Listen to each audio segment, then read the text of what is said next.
Further remarks? The good gentleman from the 6th District, Representative Parker. Thank you, Mr. Speaker. Victor Hugo said, "There is nothing so powerful as an idea whose time has come." We celebrate Lincoln because more so than any other man in the history of the service of our country, he served at a time where the injustice of the racial divide could no longer be tolerated. He fostered truth of equality, and the fruition of his work resulted in a new epoch for human history.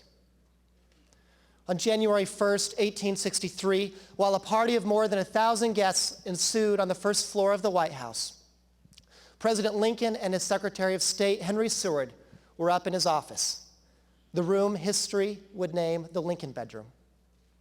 And under the illumination of candlelight and on the large desk in front of them, Henry Seward unrolls a vellum copy of the Emancipation Proclamation.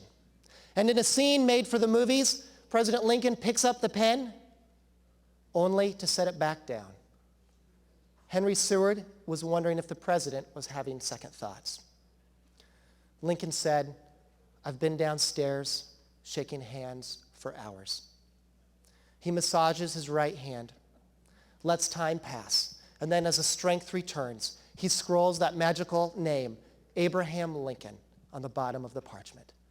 And perhaps for the first time in history, the voiceless would have a voice.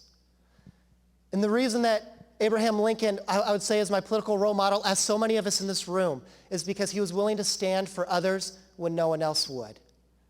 And as we now are in times of great strain, not unlike that of 1863, people come to us, and their hope is that we listen. Their greater hope is that we have heard their story. But their greatest hope is that through us, the voiceless have a voice. In the last week of the president's life, against the wishes of Mary, his wife, his aides, and the doctor, he wanted to go to the hospital to visit the troops. Promising he would only stay for 15 minutes, since he was bordering on physical exhaustion, he visited the troops, and often he sat on the edge of their bed, and he draped his gigantic hand on their shoulder, and he listened. By the time he visited the last soldier, more than 3 hours had passed. As Mary and the aides, anxious to depart back to the White House, Lincoln stopped them, and he said, "Not yet. I must go and visit the other side, where the Confederate soldiers rest." We know that in those times, the country was deeply divided and was facing a great challenge.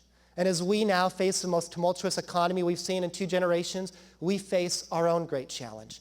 But we also know that in times of great challenge have a history of being our finest moments. But we also know what makes those greatest moments is when we put people before politics.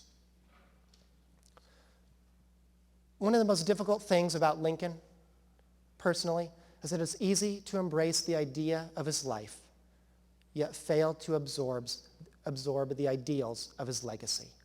It's the legacy that in this building, perhaps more so than any other building in our state, the voiceless have a voice. It's the ideal that in times of great challenge, our finest moments come when we put people before politics. But above all, each of us are here because we believe. We believe that nothing in this world is so powerful as an idea whose time has come. Thank you, Mr. Speaker.